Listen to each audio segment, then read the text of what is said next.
Todo un problema de opinión incluso se ha generado a raíz de la reforma del Poder Judicial enviada por el presidente Andrés Manuel López Obrador, a grado tal que en este momento 28 estados de la República se encuentran prácticamente unidos, magistrados, jueces, para protestar y están protestando contra la reforma. Una reforma que tiene muchos recovecos, que no se conocen los beneficios a fondo y también hay cosas que la verdad son muy criticables y que no pueden ser permitidas porque esto nos estaría llevando a quitar uno de los 3 poderes en que debe sustentarse la democracia en el país. Quédese con nosotros en este programa de Zona Michoacán. Estará el vocero de los trabajadores del Poder Judicial Federal en Michoacán. Es importante escucharlos. Recuerde que están en paro laboral. Se han unido prácticamente todos los estados de la República en este paro en contra de todo lo que quiere hacer el gobierno de México en esta propuesta de Obrador, reformar el Poder Judicial. Aquí el tema es que le puedo asegurar que usted no conoce realmente la profundidad de la reforma. O si lo conoce, dígame y déjenos aquí su mensaje. ¿Conoces? ¿O nada más por estar apoyando al presidente Obrador, que de alguna manera está apoyando a la mayoría de los mexicanos con un montón de dinero a través de becas? Y entiendo ese apoyo, ese cariño que le puede tener la gente. Pero por otro lado, tenemos que entender el grave problema de reformar con ciertos puntos el Poder Judicial sin considerar realmente los derechos laborales de los trabajadores, porque créanme que no los están considerando. Quédese con nosotros, Zona Michoacán, miércoles de estrenos de entrevistas.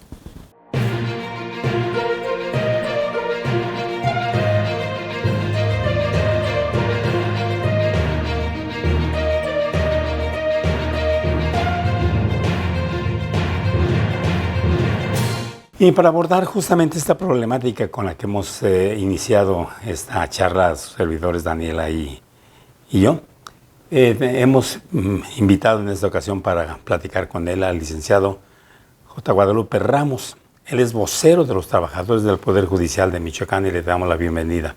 Licenciado Ramos, buenos días. Buenos días, muy amables por esta invitación y pues estamos a sus órdenes para cualquier duda que haya al respecto. Gracias por acompañarnos aquí en Zona Michoacán. Tenemos más oportunidad de hablar con más detalle del problema real que están pasando en el Poder Judicial. Han dicho ustedes, pues no, a la reforma. Hemos escuchado también de que el Poder Judicial ha estado en reformas de los últimos años y no les ha bastado, no ha sido suficiente, licenciado.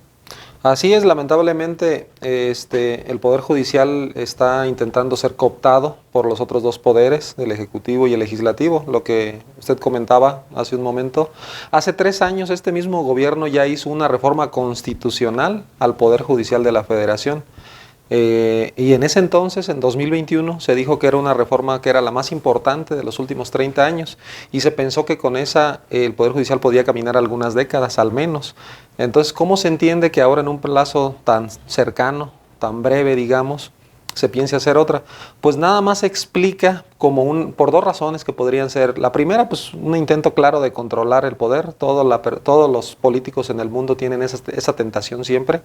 Y la segunda, como un deseo de venganza, porque las ministras y ministros y muchos juzgadores y juzgadoras federales han emitido algunas resoluciones en contra de los intereses del Poder Ejecutivo. Pero eso es natural, porque no todas las decisiones de las autoridades pues respetan o la Constitución o las libertades o los derechos humanos, y pues para eso fue creado el Poder Judicial, precisamente para equilibrar algunos asuntos que a veces son hasta marginales. El porcentaje que el Poder Judicial Federal, ya sea a través de la Corte o de los juzgadores federales, o suspenden o piden que se modifique, o de plano, si son demasiado violatorios de libertades o derechos humanos, o de tratados internacionales incluso, insisto, es muy marginal ese porcentaje. Entonces no tendría por qué haber esa molestia para empezar. Entonces esto da pie a pensar que es un intento por tener un poder absoluto, autoritario, y que a futuro, mediano, largo plazo, puede llevarnos una dictadura, para mí sin lugar a dudas. Sí. Y aquí nos hemos puesto a pensar, bueno, el asunto está con los magistrados que ganan mucho, que los van a quitar, que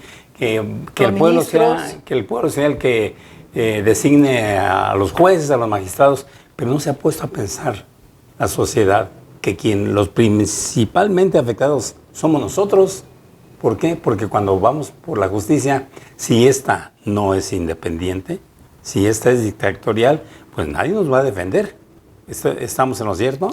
Efectivamente, ese es un punto toral. Yo creo que en México no se tiene la conciencia, muchos que no están en el argot jurídico, digamos, o en el argot de comunicación como ustedes, que sí tenemos, a lo mejor compartimos esa parte de buscar que haya no un autoritarismo, que haya libertades, etcétera, pero en general pudiera no existir la conciencia porque no hemos vivido a lo mejor tipo Venezuela, tipo Cuba. Le pongo el ejemplo, Israel hace un año, antes de la guerra, el primer ministro Netanyahu intentó hacer una reforma al Poder Judicial para limitarle precisamente atribuciones, y la gente con la experiencia que tiene Israel de lo que vivieron en la Segunda Guerra Mundial, el pueblo de Israel, lo que vivió esa cuestión terrible que vivieron, ¿no? Que mataron 6 millones, se supone, de sus personas, están muy conscientes de eso y nosotros no, lamentablemente, y efectivamente el no tener un poder judicial autónomo puede hacer que se concentre tanto el poder que después las decisiones las va a tomar una sola persona.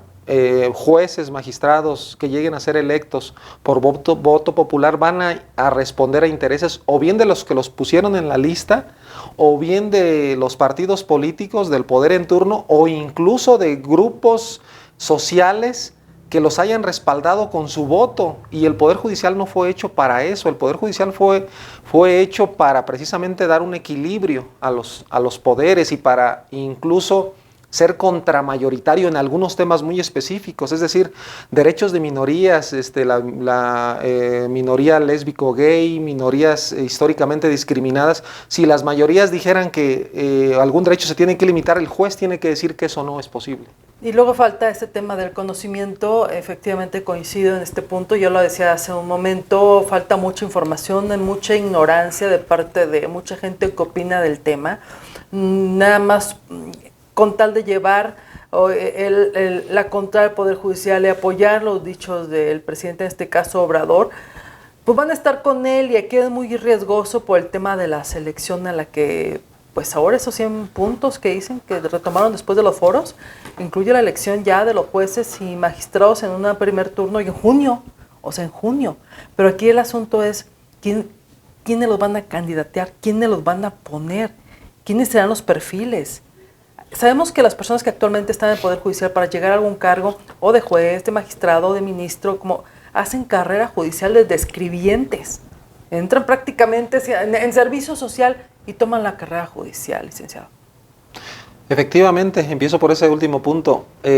La mayoría de las personas que llegan a ser jueces, para empezar, que es, digamos, los titulares, y después sigue magistrados, tienen que tener un promedio de 10 a 15 años en haber pasado desde meritorio, servicio social, oficial judicial, actuario, actuaria, secretaria, secretario, a veces secretario particular, a veces haciendo la limpieza, incluso algunos. Archiveros. Exactamente, y tienen que llegar con esa experiencia, porque la labor de verdad que es muy compleja. La voy a equiparar con la cuestión médica. Un licenciado en Derecho puede empezar a trabajar en el Poder Judicial, pero no puede llegar a ser juez o magistrado. Como un médico general no puede llegar a hacer una operación a corazón abierto o de otro tipo de esa complejidad. Así, ese es el parangón que puedo poner, o la analogía. No es posible que cualquier persona que pueda ser electa simplemente con el hecho de tener el título piense que va a poder hacer un trabajo tan especializado y tan delicado que importa para la libertad, para la integridad de personas, para muchos derechos de una entidad muy importante. Eso es por un lado. Y por el otro lado, lo que mencionaba respecto de la afectación que van a tener personas que dedicaron su vida a esto. Se piensa en 2025 la mitad de todos los juzgadores remover con esta propuesta. Y en el 2027 el 100%. Y de ahí para abajo, y es ahí donde viene la afectación directa a la base trabajadora. Es obvio que si llegan jueces y juezas electas por voto popular, los van a correr. Lugares les van a hacer falta para cubrir sus compromisos o sus equipos de campaña y todo lo que ya sabemos. ¿Y a quién van a responder? Esa parte también ya la sabemos. Entonces, cuando el presidente y los legisladores y la verdad, la 4T, digamos, ya sabemos, conformada por Morena, El Verde y PT, dicen que a nosotros no se nos están afectando los derechos, es totalmente falso. Detrás de los titulares va la base trabajadora en un porcentaje grandísimo. Yo quiero hacer una pregunta muy, muy directa. ¿Qué no sabemos? ¿Qué es lo que nos ocultan en esta reforma? y que daña realmente a la base trabajadora, al Poder Judicial. ¿Qué es lo que habría que señalar? ¿Qué conocer? Así es, las dos cuestiones más medulares es esta que acabo de comentar. La primera es que dice, no se les va a afectar, nada más se les va a afectar a los titulares y van a poder participar. La primera es una falacia porque sabemos quiénes van a ganar las elecciones, los partidos más fuertes, y sabemos cuáles son los partidos más fuertes. Esa, para empezar, es la primera, y sabemos a quiénes van a responder. Y entonces la afectación a todos los trabajadores, desde las personas juzgadoras que también son trabajadores, también son servidoras y servidores públicos, y la afectación a todos nosotros es inminente si es que pasara la reforma. Por eso es que nosotros decimos que no vamos a permitir que pase y vamos a hacer todo lo posible para que ello no pase. Porque además incumple compromisos internacionales. La inamovilidad de juzgadoras y juzgadores está garantizada. Entonces México va a empezar a desconocer compromisos internacionales y vamos a venezolizarnos y vamos a volvernos como Cuba. Eso es lo que va a empezar a pasar. Porque si queremos los beneficios de la democracia, de las libertades, pues tenemos que compartir los valores verdaderamente. Si queremos el libre comercio, muchas de las empresas, muchas de las personas que impulsan eso, pues obviamente también quieren obligaciones de los estados. Esa es la primera parte. Y la otra parte, ¿qué no conocemos? Pues a nosotros nos parece que lo que quieren es controlar el poder. Y ese control del poder lo que va a terminar siendo es un caldo de cultivo para la autocracia, es decir, el gobierno de una persona, de unas pocas personas, el limitar derechos a grupos que sean disidentes, libertades, y llevarnos hacia una dictadura en un tiempo relativamente breve, como hay experiencias en todo el mundo. En todo el mundo las experiencias es que si no hay organismos autónomos, el Poder Judicial es el por excelencia. Incluso en México los organismos autónomos también están en reformas que se están en estos momentos discutiendo y que en septiembre van a pasar y que van a desaparecer varios organismos autónomos. El Poder Judicial, si bien no se está proponiendo la desaparición, pues de facto es el control total. Y si tú desapareciste ya los contrapesos, controlaste a algunos otros organismos y controlas al Poder Judicial Federal, pues las decisiones van a pasar por una sola persona. Si ahora el presidente le dice a los diputados que no pueden moverle en ciertos temas una coma, un asunto, pues lo mismo va a pasar con los juzgadores que sean electos y que dependan de los votos que se les haya dado. Y hay que entender este punto, empieza el discurso, en este caso, quien propone todo es el presidente. Correcto, ¿verdad? El presidente Obrador, de hacer esta reforma. De hecho, quiere que sea su regalo de retiro de la presidencia de la República. Empieza él manejando, es tan hábil para manejar las mentes, es muy astuto el hombre. Empieza manejando un montón de vicios y de corrupción dentro de lo que es el Poder Judicial, que no dudo que los tenga, que a lo mejor quizás es necesario corregirlos, de los salarios, ministros, etcétera. Eso es otro tema. Pero aquí empieza él manejando las mentes, empezando a manejar a la ciudadanía, acusándolos de corruptos. Entonces, con su discurso de que, bueno, es urgente la reforma, sí, porque son unos corruptos y porque se tiene que reformar ya. Pero la única intención, y aquí lo estás compartiendo, licenciado, es para eso. Esto es ante las negativas que ha recibido el presidente en los asuntos que a él le importan, de que el Poder Judicial ha sido como un muro, de no aprobarle todo para no ser un poder totalitario, el Ejecutivo, que no se convierta en un poder totalitario, porque eso sí está de miedo. Efectivamente, es muy hábil y ahorita pongo este punto sobre la mesa. Por ejemplo, con sus propios cálculos que hicieron cuando salió al día siguiente de las elecciones, del 2 de junio, dijeron que tenían la mayoría calificada para hacer la reforma, y eso es falso, y que tenían que cumplir la voluntad. Voy a explicarlo. La presidenta obtuvo el 59%. La población hizo un cálculo, a lo mejor no totalmente, lo podía haber hecho mejor, y les bajó a los legisladores de la 4T, de los tres partidos, a 54, diputados y senadores. La población no sabía que existía una sobrerepresentación que era muy probable y que va a ser probable. Pero aún con esa sobrerepresentación en Cámara de Diputados, si es que se aprueba, ojalá que no, sí la tendrían, pero en senadores no. Ellos mismos lo dijeron. Nos faltarían 2 o 3 senadores. Entonces, ¿por qué hacen una iniciativa de reforma sin consenso de todas las demás fuerzas políticas cuando por sí mismos, entre sus 3 partidos políticos, no tienen esa mayoría calificada? Cualquier iniciativa que prospere en esos términos, entonces, utilizando sus mismas palabras, sería en fraude a la voluntad popular, porque si convencen o presionan a legisladores de otros partidos sin haber hecho una inclusión real del asunto, y menos sin haber incluido al Poder Judicial Federal, que es el que va a ser reformado y es el que mejor sabe qué necesidades tiene y qué aspectos se pueden mejorar y qué aspectos, como dice usted, de cierta corrupción puede haber o nepotismo como en todos los demás poderes, pero yo creo que en menos medida, de verdad, somos más vigilados que ningún otro. Estoy de acuerdo. Entonces, esa parte es la falacia. No es cierto que tengan el respaldo popular ni con sus propias cuentas, ni con la sobrerepresentación, al menos en la Cámara de Senadores, no la tendrán. Pero ahí te va la noticia, licenciado. De esos 3 senadores, 2 de entrada del PRD, están así. La de Michoacán, Araceli Saucedo, y el de Tabasco, están así de que los compre Morena. La semana que entra se daría. No, se llama chaquetero. Hay que compren, que nada. Tenemos las pruebas, de que la semana que entra se pasaría a Morena, estos dos del PRD. ¿Y la gente por qué votó? La gente votó por ellos para que fueran oposición. Entonces, eso es a lo que yo le llamo el fraude a la voluntad popular. Entonces, no es cierto que de origen hayan tenido las 2/3 partes. Primero dije, la gente no votó para que el Poder Judicial se reformara, votó por presidenta, gobernadores, gobernadoras, legisladores y integrantes de los ayuntamientos. Nunca en la boleta estaba una reforma al Poder Judicial y menos en estos términos. Ahora no tienes ni siquiera las 2/3 partes e impulsas esto con la garantía. Yo creo que ya presuponías, tú presidente, tú 4T, ya presuponías que 2 o 3 los vas a presionar, cooptar o llegar a arreglos indebidos. Eso es fraude a la voluntad popular. Claro. Y además hay cosas también que son inauditas. ¿Cómo poner el 50% de los magistrados y de los jueces para que sean electos por el pueblo que no conoce realmente aquí por quién va a votar? ¿Y por en un qué? momento determinado? ¿Qué vas a ¿Quiénes votar? son estos personajes? ¿Qué es lo que vas a...? Si no, ni idea tienes. Digo, pues que van a hacer campaña, pues dicen. Qué falta de responsabilidad. Qué falta de cariño por el país, la verdad. Yo creo que cuando el presidente tuvo esta propuesta fue para jalar votos, en febrero, si no mal recuerdo. El 5 de febrero fue cuando sacó esta iniciativa y pues era para hacer una cuestión de campaña.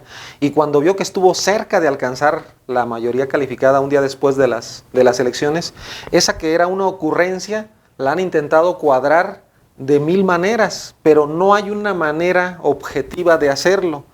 Elegir a personas juzgadoras, juezas, jueces, magistrados, ministras, ministros, consejeros, tribunales de disciplina, etcétera, todo lo que pretenden, es, digamos, infuncional, simplemente en el aspecto logístico.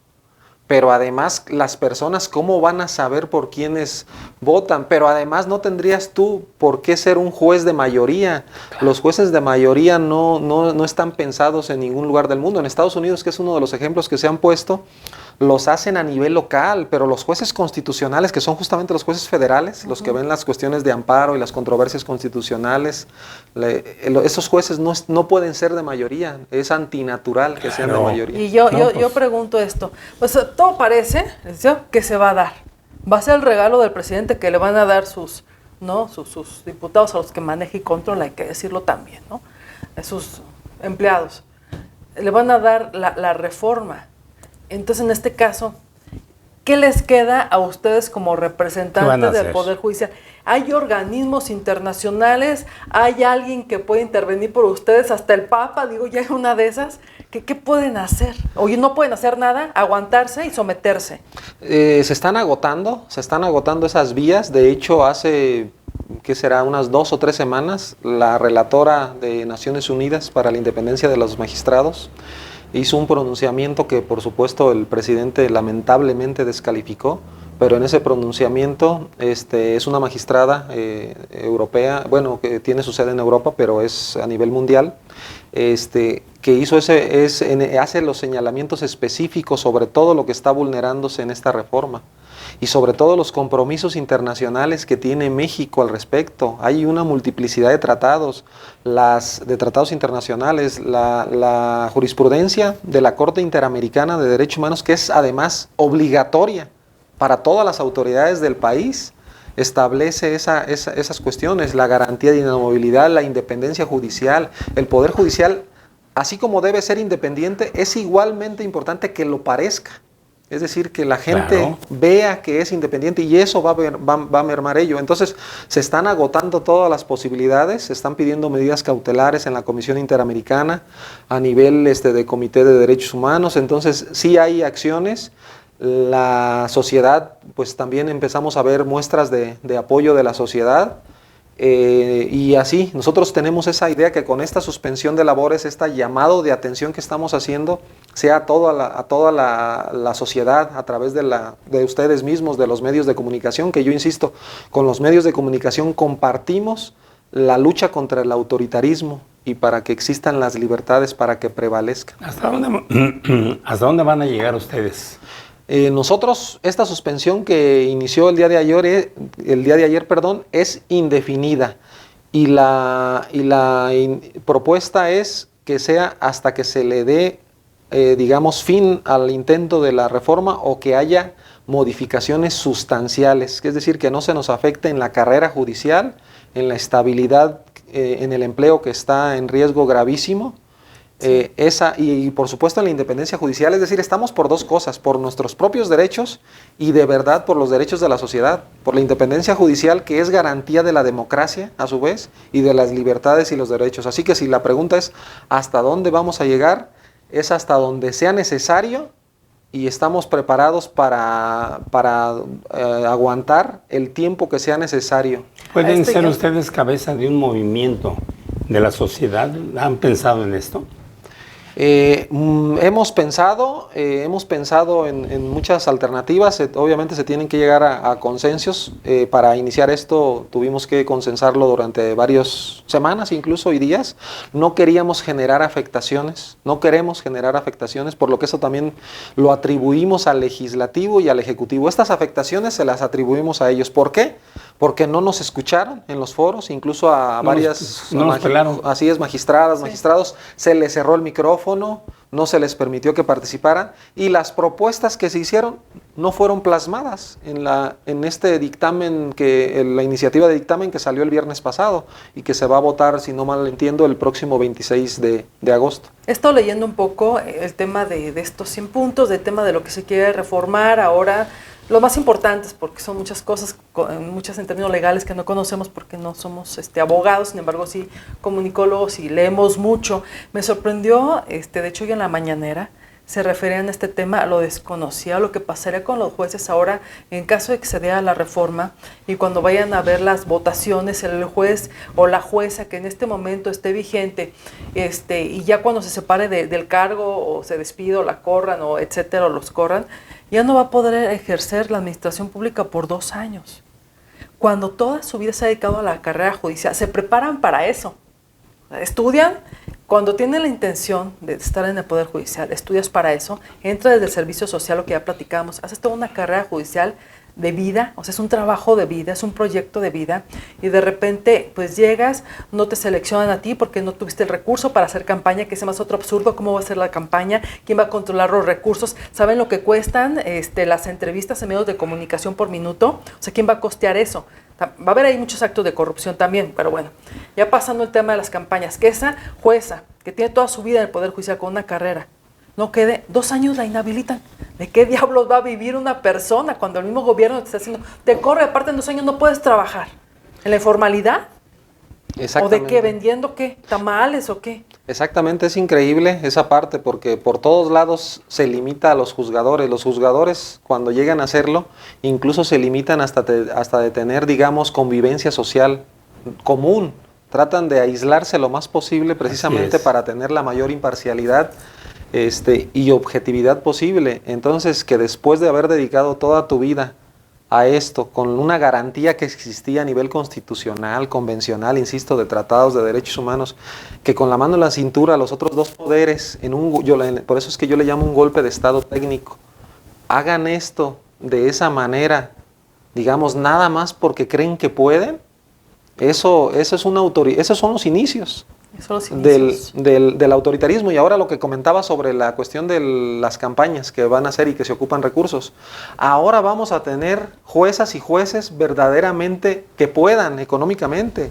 Ahora una persona, su servidor, yo soy hijo de padre campesino, por ejemplo, su servidor sí pude llegar a ser secretario y yo de hecho ya gané un concurso para ser juez. Actualmente soy sindicalizado, pero no tengo todavía, digamos, el cargo de juez a pesar de que ya lo gané, precisamente porque han limitado recursos y no se han abierto tribunales. Pero entonces, ¿ahora qué se va a requerir? Se va a requerir contactos políticos y dinero para poder ser juez o jueza. Entonces, ahora realmente los pudientes, o ya sea económicamente o que tengan contactos con las élites políticas, van a ser los que puedan llegar. La carrera judicial está relativamente democratizada y tal vez se pueda mejorar. Bueno, se puede mejorar, lo dejo mejor, más claro. Y con esto va a estar menos democratizada en términos estrictos. Van a llegar las élites. Hay grupos de poder, sabemos en el país, grupos delincuenciales que tienen dinero y poder. Podrían llegar. Ese es otro tema. Y no solo de poder, ya sabemos de cuál poder, del poder de la delincuencia organizada, que es que lo hacen, ya sabemos, ¿no? Ya sabemos que lo hacen en muchos ámbitos, al menos a niveles locales. Sí, claro. Lo hacen y también de empresarios, que tienen muchos intereses que pudieran querer que pueden posicionar jueces y magistrados que después puedan responder a ciertos intereses o en algún asunto. Ya sabemos que nunca sobra la tentación de diversos grupos de poder que lo solicitan y que esa garantía de dignidad de los juzgadores y de independencia está garantizada a través del actual sistema, que insisto, se puede mejorar sí, pero nunca de esta manera. Nosotros, por ejemplo, pensamos que la manera de mejorarlo es que también los ministros estuvieran sujetos a carrera judicial. Claro. Porque incluso es ahí donde está el vicio mayor. El vicio mayor que hubo es que el Ejecutivo y el Legislativo tomaran esos puestos como cuestiones políticas. Eso es lo que más desgastó al Poder Judicial de la Federación, fue lo que más daño le hizo.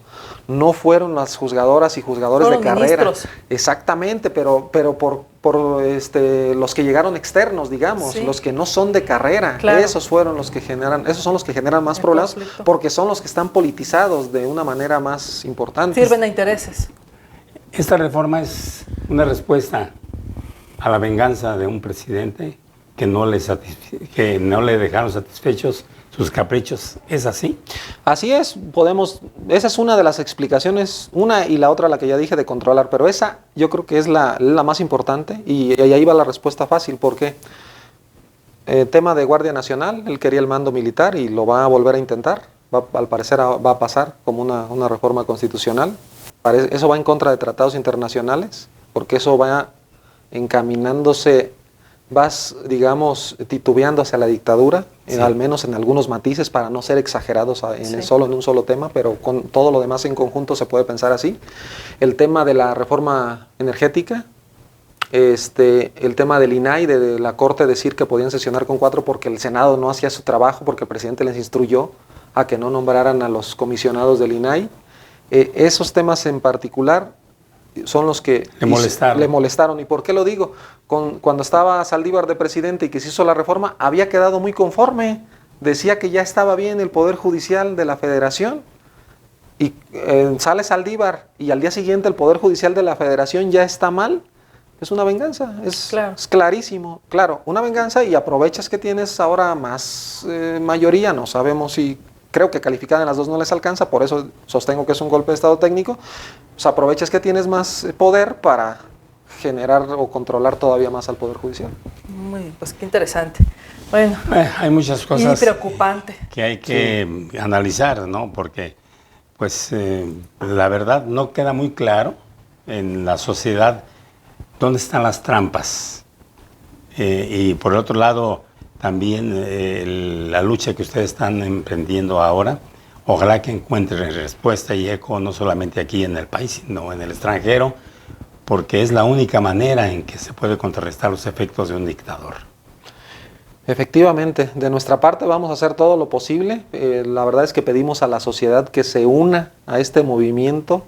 Pedimos a los medios de comunicación que, yo insisto, comparten muchos de los valores que nosotros tenemos en cuanto a ser un contrapeso contra el autoritarismo y luchadores para que existan libertades, sobre todo libertad de expresión, entre muchas otras, pues para que se unan a esta protesta que estamos haciendo, y nosotros vamos hasta el final. Nosotros vamos hasta el final porque en ello, decimos, nos va la vida, el proyecto de vida, pero también le va la vida al país y le va a ir la vida a muchas personas. Claro. ¿Qué pensará Morelos? ¿Qué pensará Morelos de todo esto en la aplicación de la ley, en defensa de la sociedad, en defensa de los más desprotegidos? Y lo dijo claramente, y lo estableció claramente en su Carta Magna. ¿Qué pensará Morelos de todo esto? No, Justo se muere eso. 10 veces más el hombre si estuviera vivo. Justo eso, y yo creo que él es una inspiración para nosotros. Él nos dejó esa frase, ¿no? De que todo el que se queje con justicia tenga un tribunal que lo defienda contra el fuerte y el arbitrario. Y aquí se están juntando justo esas dos cuestiones. O sea, el fuerte y el arbitrario a joder a la sociedad. Exactamente, pero y el tribunal, y nosotros, ese es el que siempre debe subsistir. Tiene que Claro. haber ese tribunal para que exista. Y con esto va a dejar de existir de facto, si es que pasa. Nosotros vamos... O sea, que porque históricamente no sé. también están atentando contra hechos sagrados y pronunciamientos sagrados que nos dejaron nuestros héroes. Se está, digamos, estaría vulnerando el espíritu mismo de la República. La República se funda en la división de poderes. Que yo ya veo a los trabajadores no agachados, yo siempre lo decía, veo muy sumisos a los trabajadores del Poder Judicial Federal y de los estados, aplica igual. Me da gusto que ya estén en la lucha ustedes, qué bueno que lo están haciendo. Y estaremos dando seguimiento, pues lo que empieza y cómo va avanzando y hasta que termine, ojalá que acudan todo tipo de organismos internacionales porque esto no puede suceder en México. Que se una la sociedad, que se unan sindicatos, gente que entiende perfectamente bien esta situación. Y pues, muchas gracias. Al contrario, muchas gracias y seguimos Gracias. a sus órdenes. Gracias, licenciado Gracias. Guadalupe Ramos, vocero de los trabajadores del Poder Judicial de Michoacán. Al contrario, muchas gracias y seguiremos aquí en la lucha. Y estaremos pendientes. Muy amable. Y bueno, pues nos despedimos, les agradecemos que estado con nosotros en otro programa de Zona Michoacán. Todos los miércoles 8 de la noche tendremos estrenos de entrevistas y esta es una entrevista muy interesante que por supuesto nos comprometemos aquí a darle seguimiento en esta lucha que apenas empieza por parte del Poder Judicial de nuestro país. Tanta historia, tantos muertos, tantas luchas por independizar al país, tanto tiempo para establecer pues que hubiera tres poderes, tanto héroe que entregó su vida y su sangre para que ahora nos salgan con esto. Gracias.